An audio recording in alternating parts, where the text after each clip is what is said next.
खरं तर राजकारणामध्ये वाद आणि एकमेकांसोबतचं जे शत्रुत्व आहे हे औट घटकेचं आहे असं म्हटलं जातं आणि त्याचीच प्रचिती छत्रपती संभाजीनगरमध्ये आली। गेले काही दिवस अब्दुल सत्तार हे भाजपच्या विरोधात इतकंच नाही तर शिवसेनेचे मंत्री संजय शिरसाट यांच्या विरोधात जोरदार टीका करत होते। मात्र जिल्हा बँक निवडणुकीच्या निमित्तानं दोघांचंही मनोमिलन झालंय। पाहूया।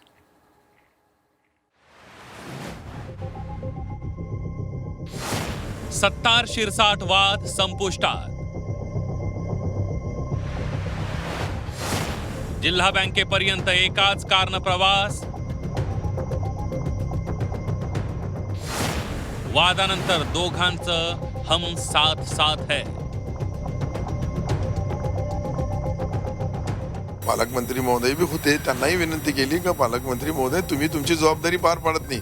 जबाबदारी तुमची आहे की तुम्ही पालकमंत्री आहे, 6 आमदार आहे, 1 खासदार आहे आणि तुमच्याकडून ज्या आमच्या अपेक्षा आहे की तुम्ही पक्ष चांगला चालवावा, पक्षाच्या लोकांना न्याय द्यावा, कार्यकर्त्याला सक्षम करावं, कार्यकर्त्यांनी सुचवलेल्या कामाला गती द्यावी, अधिकाऱ्याच्या वतीने कुठं अन्याय होत असेल तर ते दूर करावं। हे सर्व गोष्टी जबाबदारी पालकचा अर्थ काय आहे हे मी बी पालकमंत्री राहिलेलो आहे, 4 वेळेस मंत्री राहिलेलो आहे। पालकमंत्री म्हणून आपण पालकमंत्र्याचे कर्तव्य पार पाडले तर पक्षाला कुठेही अडचणी येत नाही। पालक चांगलं काम करत नाही म्हणून तो मालकाकडे आलो मी। शिवसेनेचे आमदार अब्दुल सत्तार यांनी आपल्याच पक्षाचे नेते आणि छत्रपती संभाजीनगरचे पालकमंत्री संजय शिरसाट यांच्यावर केलेली ही टीका। गेल्या 3 दिवसांपासून सत्तार यांच्या बंडाची चांगली चर्चा झाली। कशाचीच तमा न बाळगता सत्तार यांनी स्वपक्षीयांसह भाजपवर जोरदार निशाणा साधला। मात्र उपमुख्यमंत्री शिंदे आणि मुख्यमंत्री देवेंद्र फडणवीस यांच्यासोबत झालेल्या बैठकीनंतर सत्तारांचा विरोध मावळला। मात्र त्यानंतर शुक्रवारी छत्रपती संभाजीनगरचं हे चित्र पहा।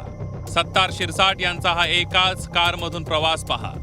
2 दिवसांपूर्वी उणीधुणी काढणारे नेते एकत्र प्रवास करतायत। जिल्हा बँक निवडणुकीच्या निमित्तानं सत्तार आणि शिरसाट एकत्र आले।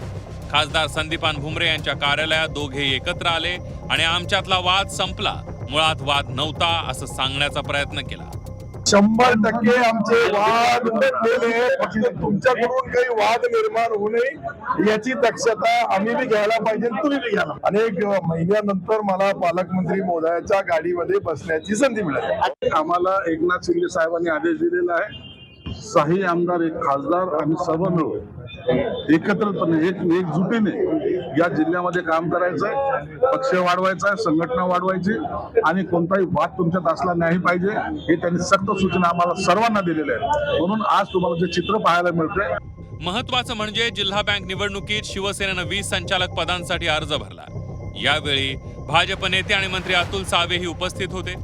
या निवडणुकीत युती झाली नसली तरी अर्ज भरताना तरी शिवसेना भाजप एकत्र दिसले। इतकंच नाही तर लवकरच युती होईल असा विश्वासही शिरसाट यांनी व्यक्त केला।